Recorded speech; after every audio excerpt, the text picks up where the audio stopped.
Public ಕಡತ news.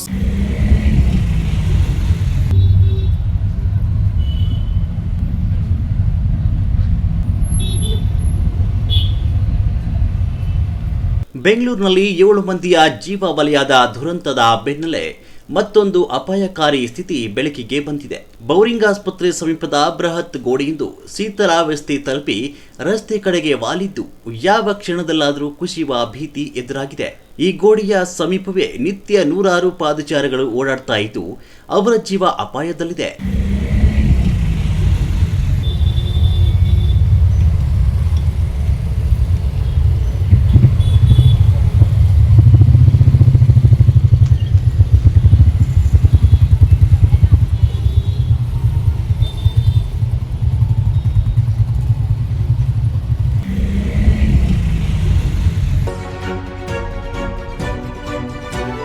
Public ಕಡತ news.